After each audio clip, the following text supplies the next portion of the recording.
नमस्कार, मैं हूं आपके साथ गौरव राजेंद्र। बुलेटिन की शुरुआत करते हैं। मुख्यमंत्री योगी आदित्यनाथ के गोरखपुर दौरे के तीसरे दिन गोरखनाथ मंदिर में पूजा अर्चना की और इस दौरान सीएम योगी ने बच्चों से मुलाकात कर चॉकलेट दी। वहीं सीएम योगी ने जनता दर्शन के दौरान लोगों की समस्याओं को सुना और अधिकारियों को समाधान के निर्देश दिए।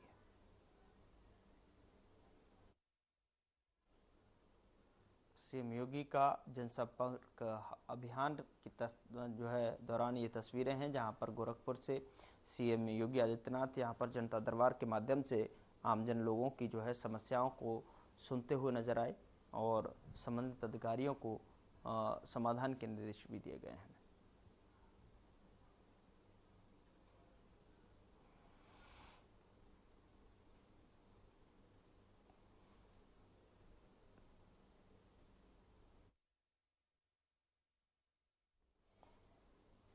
केंद्र में मोदी सरकार के 11 साल पूरे हो चुके हैं, जिसे लेकर लखनऊ के ताज होटल में साधना ग्रुप ने एक कार्यक्रम का आयोजन किया और इस कार्यक्रम में यूपी सरकार के पर्यटन एवं संस्कृति मंत्री जयवीर सिंह समेत कई जानी मानी हस्तियों ने शिरकत की। कार्यक्रम की शुरुआत जो है वो शंखना से ही करेंगे।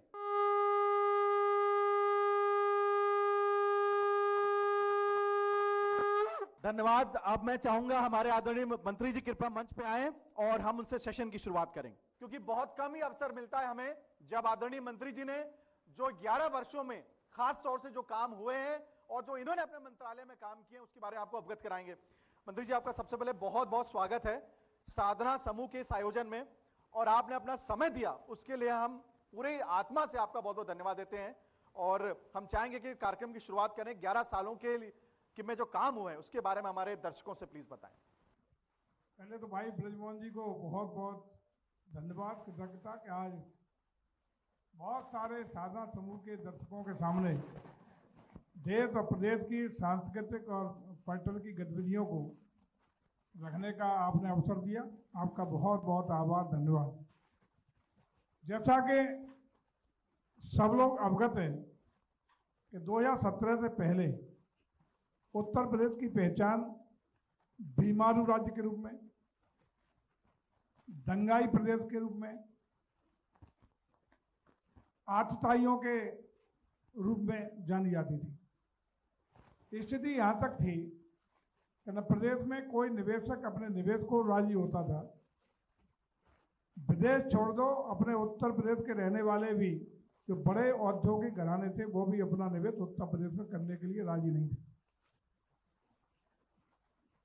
गांव की कनेक्टिविटी हो, शहरों की कनेक्टिविटी हो, या प्रदेश से जो महत्वपूर्ण मार्ग है उनकी कनेक्टिविटी हो, जीर्ण शीर्ण टूटी फूटी सड़कों से प्रदेश की पहचान थी। बिजली में आपूर्ति में माना जाता था कि कब बिजली आई ये महत्वपूर्ण था, जाने का कोई समय नहीं। बिजली जाती ही थी, थोड़ी बहुत बिजली की उपलब्धता थी। जो पीड़ता था वही जेल जाता था, अपराधी थाने चलाने का काम करता थे। बल्कि सरकार के गिने चुने हर जिले में एक सुपर सीएम बना रखे थे जो पूरी सारी पावर वहाँ के प्रशासन की एक्सरसाइज करते थे। उन्हीं के इशारों पर उत्पीड़ित होने वाले व्यक्ति के साथ अन्याय होता था। सर, सबसे पहले तो आपका बहुत बहुत धन्यवाद। आज सौभाग्य है हमारे लखनऊ में आज आप मौजूद हैं।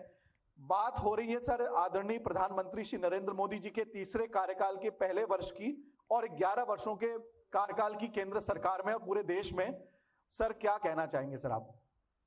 देखिए, मेरा अभी कुछ दिन पहले दैनिक जागरण और हिंदुस्तान अखबार में इस पे लेख भी मैंने लिखा था कि पिछले 11 साल में देश को जो एक करिश्माई, एक निर्णय लेने वाला, कठिन निर्णय लेके और उसको इम्प्लीमेंट करने वाला, और जो पूरी दुनिया में देश को एक आर्थिक सामरिक ताकत बनाने की जो सोच रखने वाला हमारा जो नेतृत्व है माननीय प्रधानमंत्री नरेंद्र मोदी जी के रूप में, वो एक अद्भुत है। और जो एक निष्क्रिय प्रशासन था, जो एक निष्क्रिय प्रशासन था 11 वर्ष पहले, उसको उन्होंने पूरी उसी मशीन को,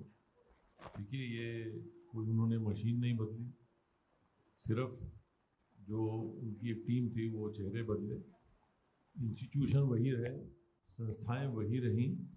उन्हीं संस्थाओं से उन्होंने एक नेतृत्व दिखाकर, एक निर्णय लेने की क्षमता दिखाकर आज इतना बड़ा परिवर्तन किया है। मैं आपको ये बताऊं, मैं अभी इंग्लैंड की कैम्ब्रिज यूनिवर्सिटी में इसी विषय पे बोलने के लिए गया था, तो वहाँ भी मैंने लोगों को बताया कि आज देखिए 2014 से पहले 2014 में हमारी जो अर्थव्यवस्था थी वो दुनिया की 10वीं 11वीं अर्थव्यवस्था थी, और आज हम चौथी अर्थव्यवस्था से तीसरी अर्थव्यवस्था बनने जा रहे हैं। चौथी हो गए, तीसरी बनने जा रहे हैं। बहुत बड़ा परिवर्तन है। हमारे साथ एक और गेस्ट हमारे सेशन में मौजूद हैं, आचार्य विजय वर्मा जी हैं। 11 साल बेमिसाल हमने आज का प्रोग्राम का कंसेप्ट रखा है। 2014 में देश के प्रधानमंत्री आदरणीय श्री नरेंद्र मोदी जी ने उन्होंने पदभार ग्रहण किया और उनके तीसरे कार्यकाल का पहला साल 9 जून को समाप्त हो जाता है। क्या लगता है आपको कि आदरणीय प्रधानमंत्री मोदी जी के लिए आने वाला समय कैसा है, और वही हमारे देश के ऐसे प्रधानमंत्री क्यों बने या कैसे बन पाए? मोदी जी के बारे में मेरे पास बहुत सारी चीज़ें हैं कहने के लिए, और इसके लिए तो पूरा एपिसोड हमको बनाना पड़ेगा। लेकिन हमको जब उनकी कुंडली का हमने एनालिसिस किया था सबसे पहले, तो हमको एक ही चीज़ समझ में आई थी कि ये आदमी को देश के प्रधानमंत्री बनना है, और देश को बदलने के लिए इससे ज़्यादा सशक्त आदमी कोई नहीं हो सकता। एक तो उनके निर्णय लेने की क्षमता, कुंडली उनकी जो देखी तो कुंडली को देख के मैं बहुत प्रभावित हुआ, और ईश्वर उन्हें अच्छा स्वास्थ्य लाभ दे। और अभी हमको लगता है कि बहुत कुछ ऐसी चीज़ें हैं जो 11 साल में पूरी नहीं हुई हैं, अभी बहुत बाकी है। और ऐसा मेरे को लगता है कि 47 से लेकर और अभी तक जितनी भी चीज़ें थीं वो सिर्फ 11 साल के अगर हम देखें तो बहुत सी चीज़ें इतनी तेज़ी से, इतनी रफ्तार के साथ कई मुद्दों पे डिसीजन लिए गए। मेरा सौभाग्य है कि आपके चैनल के माध्यम से हम खुल के कह पा रहे हैं। मोदी जी की जो कुंडली है वो वृश्चिक लग्न की है, और लग्न में मंगल और चंद्रमा दोनों बैठे हुए हैं, और मंगल उनका शनि के नक्षत्र में होने की वजह से जैसे ही 2011 के आसपास से चंद्रमा की महादशा उनकी शुरू हुई, तो वैसे ही हमको ये समझ में आ गया था कि कोई जमीन से जुड़ा हुआ आदमी, जो एक जमीन में एक एक जगह का घूमा फिरा, लोगों की ज़रूरतों को समझने वाला, एक दूसरे की मनसा को समझने वाला, घर परिवार सब कुछ छोड़ के विचरण करने वाला आदमी, जगह जगह पे रहना, हर शहर में रहना, और मतलब इस तरह का आदमी ही देश को आगे लेके जा सकता है। मेरे को लगता है कि जो राजा की तरह के रहता हो तो वो तो राजा है ही है, लेकिन प्रजा बन के जो काम करने वाला हो वो समझ सकता है कि प्रजा की जरूरतें क्या हैं, तो वो मोदी जी का व्यक्तित्व है। और सर, सबसे पहले तो आपको बहुत बधाई कि आपने अभी निदेशक सूचना का पदभार ग्रहण किया है। Thank you. ये विभाग सीधे मुख्यमंत्री योगी आदित्यनाथ जी को सीधे रिपोर्ट करता है, और मुख्यमंत्री योगी आदित्यनाथ जी की जो छवि है वो 2017 से 19 में अलग हुई, 19 से 22 में अलग हुई, और अब 2025 में वो बहुत टॉप लेवल पे जा चुकी है। तो ऐसे पदभार को ग्रहण करके क्या कहना चाहेंगे आप सर? और बात 11 साल बेमिसाल की भी हो रही है, और 8 साल जो आदरणीय मुख्यमंत्री जी भी उसमें एक बड़े डिब्बे के रूप में शामिल हैं, तो क्या कहना चाहेंगे सर आप इस बारे में? सबसे पहले तो मैं आपके चैनल को और आपको धन्यवाद देता हूँ, आपने मुझे यहाँ बैठकर अपनी बात कहने का मौका दिया। दूसरा, जो सरकार के कार्यकलाप हैं 11 वर्ष और 8 वर्ष के, इस विषय में चूँकि मेरे कार्य का एक अंग है, और मुझे सरकार की योजनाएं, सरकार के द्वारा किए गए कार्य, इनको पब्लिक तक पहुँचाना, और उनको जो रियल बेनिफिशियरी है उसका जो आइडेंटिफिकेशन है, जो डिलीवरी है, उस मैकेनिज्म के बारे में लोगों को बताना, ये मेरा कार्य है। और मैं अपने आप को भाग्यशाली मानता हूँ, इतनी लंबी सेवा के बाद मुझे ऐसी एक जिम्मेदारी दी गई है, जिसके लिए मैं जो फील्ड में मेरे द्वारा किए गए कार्य हैं, जो मेरा अनुभव है, जो मैंने महसूस किया कई बार कि जो पॉलिसीज हैं वो कैसे, जो एक्चुअल नीडी आदमी है जिसके पास वो पहुँचनी चाहिए, वहाँ पहुँचने में जो पॉलिसी में गैप्स होते हैं, उनका आइडेंटिफिकेशन संबंधित विभागों द्वारा किया भी जाता है समय समय पर। उनको ठीक करके हम किस प्रकार से सरकार की बात को प्रभावी ढंग से पब्लिक तक पहुंचा सकते हैं, तो ये करने का मौका मिला, और मुझे अभी तक का जो अनुभव है काफ़ी अच्छा है, और मैं लगता है कि अपनी इस जिम्मेदारी को पूरी ईमानदारी के साथ निभा पाऊंगा। रमेश सिंह, राजा भदौरिया जी, ये बीजेपी के नेता हैं। आज के इस कार्यक्रम में आपका स्वागत है। आज हम 11 साल विकास के मना रहे हैं। ये बहुत बड़ा पर्व है हमारे भारत के लिए, क्योंकि इन 11 सालों में हमने ऐसी ऐतिहासिक डेवलपमेंट्स देखी है जो हम कहीं ना कहीं जिसका इंतज़ार कर रहे थे। और आज की तारीख में बीजेपी एक ऐसा बड़ा पार्टी बन के उभर के आया है जिसने अपना कहीं ना कहीं एक डंका बजाया है। तो आज मैं आपका स्वागत करना चाहूँगी। जी बहुत बहुत धन्यवाद। और मैं साधना न्यूज़ और साधना चैनल को बहुत बहुत धन्यवाद और बधाई देता हूँ इस कार्यक्रम को करने के लिए।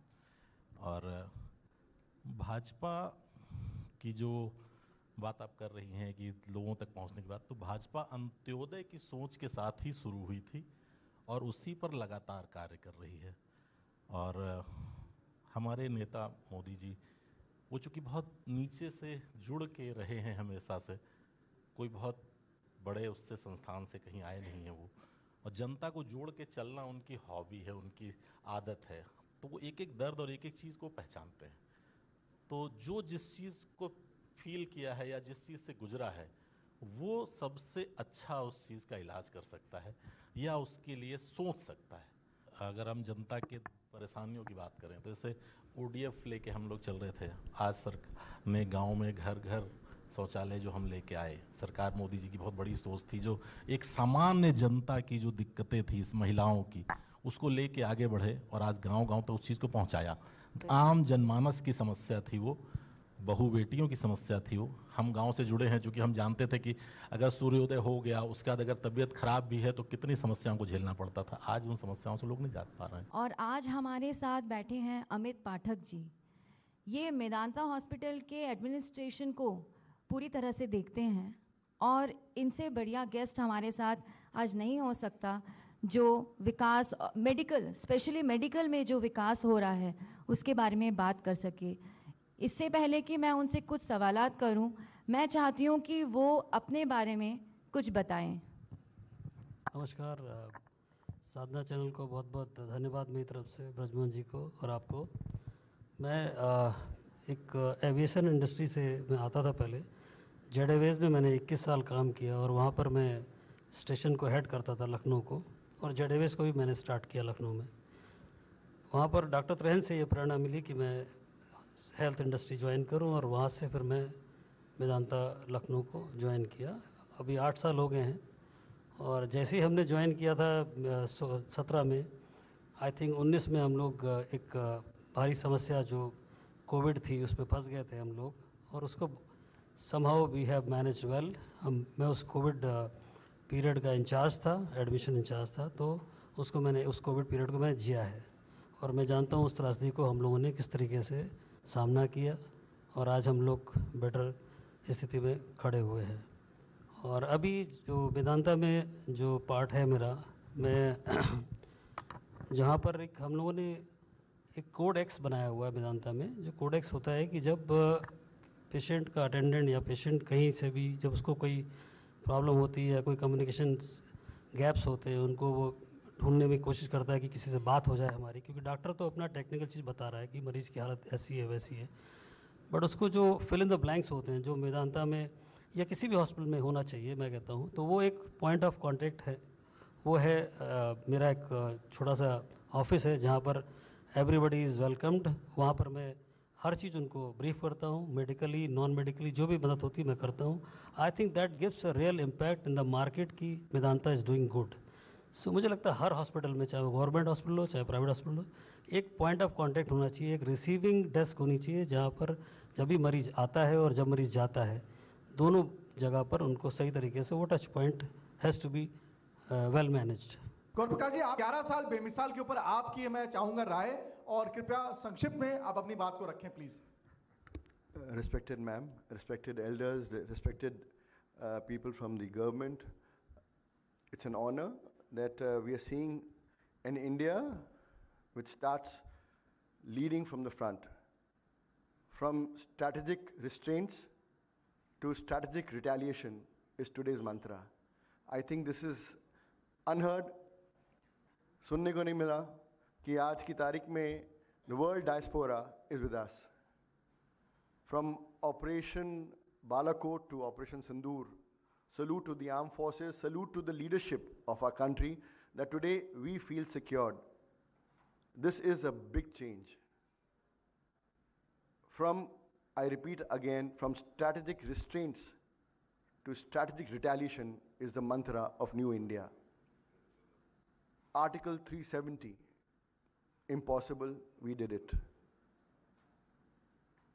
You see the direct transfers today to the underprivileged, bridging the divide of the rural India to the urban world, phenomenal. The direct transfer schemes have been outstanding. I think the world is looking at us to understand what are these transfers all about. From Jan Dhan Yojana to Ujjwala Yojana, you name it, to Jal Yojana, Aadhaar linking to 1.3 billion people. It's phenomenal. Your Ayushman cards, 5 lakh का आपको free मुफ्त इलाज मिल रहा है. कहाँ सुनने को मिलता है ये सब चीज़ें इतने वास्ट पॉपुलेशन पे. And today from 2014 where we were the 11th largest economy, we have reached to 4th largest economy, surpassing Japan. That's achievement. हमारे साथ ओमकार शंकरधर जी मौजूद हैं. ये एक बहुत ही धार्मिक आदमी हैं. आज आप हमारे साथ बैठे हैं तो मैं सबसे पहले इसी के बारे में आपसे बात करना चाहूँगी. अयोध्या में जो इतना बड़ा हमारी सरकार ने एक इतना बड़ा अचीवमेंट लिया, इस पे आपका क्या दृष्टिकोण रहा? नमस्कार मैडम, मैं ब्रजमोहन जी और आप तनुश्री जी का बहुत बहुत स्वागत, धन्यवाद आप लोगों को कि मुझे आपने इस चैनल में आमंत्रित किया. मोदी जी के बारे में तो बस यही है कि 11 साल बेमिसाल, आपने नाम भी उनको ऐसा दे दिया. तो मैं यही कहना चाहूँगा कि मोदी जी, जैसे पहले कहा जाता था कि भारत सोने की चिड़िया, अभी भी मैं सुन रहा था तो भी यही चिड़िया कहा गया. तो पहले चिड़िया था, तो चिड़िया जब तक था तब तक खूब लूटा लोगों ने, खूब लूटा अंग्रेज़ों ने, खूब लूटा, सब ने खूब लूटा, जो क्योंकि सोने की चिड़िया थी वो. अब मोदी जी ने इसको बना दिया सोने का शेर. तो अब सोने का शेर जो है, इसके सामने आ करके कोई लूट के दिखाए. चिड़िया को तो लूट सकता है कोई भी, शेर को कोई नहीं लूट सकता. तो शेर के सामने आने के लिए शेर ही बनना पड़ेगा. तो शेर ऐसा कोई है नहीं जो मोदी जी के सामने टिक सके. और मोदी जी शेर ही नहीं है, वो बबर शेर है इस समय. तो उन्होंने जो करा है, और राम मंदिर की बात है, तो हमारा राम मंदिर का ये जो 500 साल बाद हमारे रामलला विराजमान हुए, तो इसके लिए एक ही बात मैं कहूँगा कि पहले रामलला टाट में थे और मोदी जी ने इनको ठाठ में कर दिया है. तो शक्तिपीठ सर्किट हमारे यहाँ है. विंध्यवासिनी धाम का बहुत ही अच्छी तरीके से पूरा संवरण किया गया है, विकास किया गया है, और अब जितने भी श्रद्धालु वहाँ जाते हैं वो उसका अनुभव प्राप्त कर रहे हैं.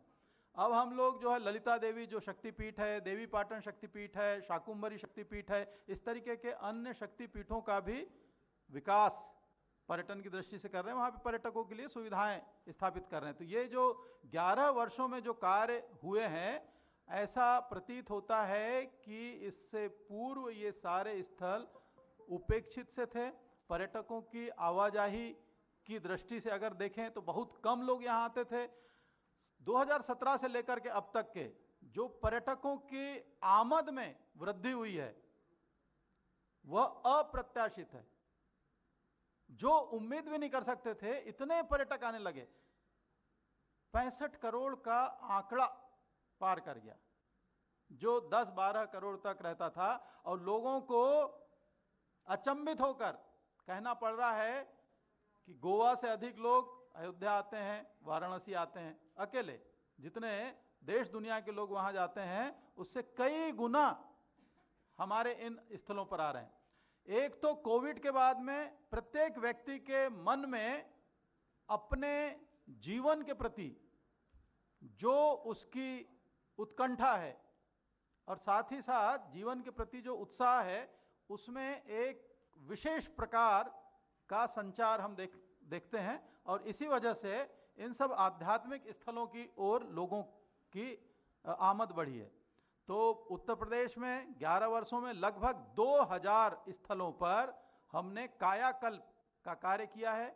यहाँ पर चाहे बेंच हो, शौचालय हो, पेयजल व्यवस्था हो, यात्री हाल हो, लाइट्स हो, पहुंच मार्ग हो या वहाँ की लैंडस्केपिंग हो, दिशा सूचक हैं।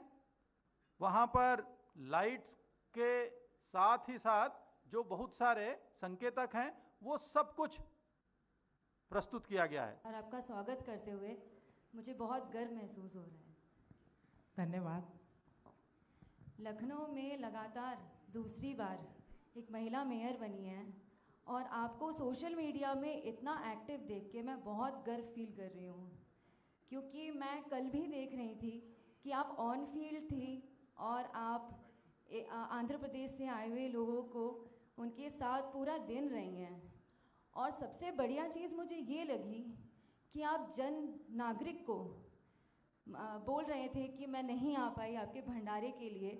मुझे इतना अच्छा लगा कि आप लोकल लोगों के साथ इतना जुड़ी हुई हैं। हर किसी को हर स्टेज पे पता है कि मेयर मैम सबके लिए क्या कर रही हैं। तो धन्यवाद। आप अपनी तरफ से बताइए कि यहाँ पे लखनऊ में जो ये प्रगति का इतना कार्य आप कर रही हैं, थोड़ा सा आप उसमें दृष्टिकोण अगर डाल सकती हैं। आप सभी को नमस्कार। आज मुझे 2 साल पूरे हो गए हैं, मतलब हफ्ते भर पहले तीसरा साल शुरू हो गया है। 2 साल का मैं अपना एक एक दिन का हिसाब मैं जनता को दे सकती हूँ। मैंने जब शपथ ली थी तो सबसे पहले मैंने ये ठाना था कि स्वच्छता अभियान चलाया जाए। हमारे प्रधानमंत्री जी, हमारे पूज्य योगी आदित्यनाथ मुख्यमंत्री जी सब चाहते हैं कि शहर स्वच्छ हो, तो स्वच्छता के लिए मैंने अपनी तरफ से भरपूर प्रयास किया है। और मुझे लगता है लखनऊ की जनता बैठी है, स्वच्छता पे काफ़ी काम हुआ है। लखनऊ नगर निगम में पहले डीजल पेट्रोल से गाड़ियाँ चलती थी, 1250 ईवी गाड़ियाँ यहाँ लगा दी और 6 महीने के अंदर अंदर जो शेष गाड़ियाँ बची है 400-500 वो भी समाप्त हो जाएंगे। सिर्फ यहाँ इलेक्ट्रिक व्हीकल ही चलेंगे, जिससे प्रदूषण में भी कमी आएगी। दूसरा, सदियों से जो कल आंध्र प्रदेश के मंत्री जी आए, आंध्र प्रदेश के मुख्यमंत्री जी ने स्पेशल लखनऊ भेजा और उससे पहले ब्राज़ील सरकार के भी प्रतिनिधित्व यहाँ आए थे। सिबरी एक गांव है जो सरोजनी नगर विधानसभा में है। उस गांव में 4-5 दशक से कूड़ा डंप हो रहा था। कोई विकल्प नहीं था कि हम कूड़े को यहाँ से सफाई हटाएं या कैसे करें। लंबे बड़े बड़े पहाड़ बन गए थे और जब कभी बारिश होती थी उन पहाड़ों में पानी गिरता था, कूड़ा सड़ता था, लीचड़ पैदा होता था। आसपास खेती भी है, वो अगर उस आसपास की खेती से सब्जी अगर मेरे किचन में आ रही है तो मेरे किचन में जहर आ रहा है। उस पे मैंने विशेष ध्यान दिया। इसमें मेरे पूर्व नगर आयुक्त इंद्रजीत सिंह का भी बड़ा सहयोग रहा, बड़ी मेहनत की उन्होंने भी। मैंने भी दिन रात इसको एक करके हमने सिबरी में प्लांट लगाया है और आज वो कूड़ा 12 लाख मेट्रिक टन। फिलहाल बुलेटिन में इतना ही। नमस्कार।